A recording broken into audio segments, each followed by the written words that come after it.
Once upon a time, in the bustling city of Venice, a boy named Marco Polo was born into a family of merchants. From an early age, Marco was enchanted by the stories of his father, Niccolo, and his uncle, Maffeo, who spoke of distant lands, exotic spices, and grand adventures.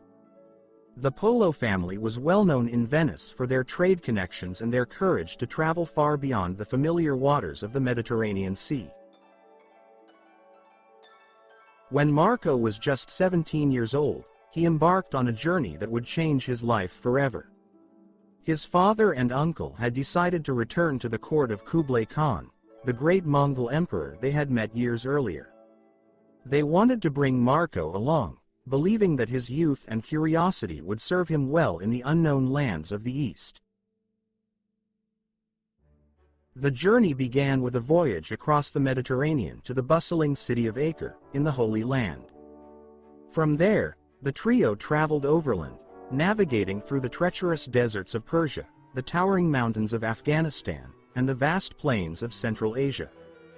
Marco marveled at the diverse cultures and landscapes they encountered, each place more wondrous than the last.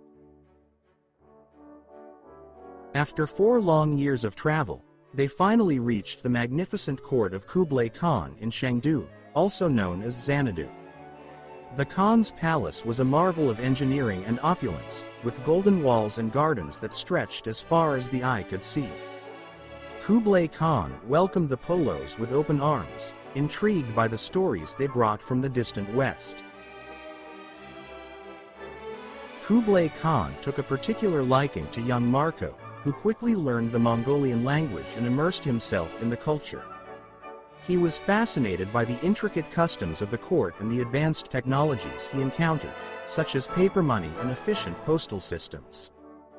The Khan, recognizing Marco's intelligence and adaptability, appointed him as a special envoy, sending him on missions across the vast Mongol Empire. Marco's travels took him to places that no European had ever seen. He journeyed to the bustling city of Beijing, where he witnessed the grandeur of the imperial court and the sophisticated urban planning. He ventured to the southern regions of China, marveling at the lush landscapes and the thriving trade centers like Hangzhou, a city that Marco described as the most splendid in the world. Throughout his travels, Marco kept detailed notes of everything he saw. He documented the exotic animals, such as elephants and tigers, the strange foods, like noodles and spices, and the fascinating people he met along the way. His keen observations provided a unique glimpse into the life and culture of the East, a world that was largely unknown to his contemporaries in Europe. After 17 years of service to Kublai Khan, the Polo family decided it was time to return to Venice. The journey back was as arduous as the journey out, taking them through stormy seas and across perilous mountains. They finally arrived in Venice, weary but full of stories and treasures from their travels.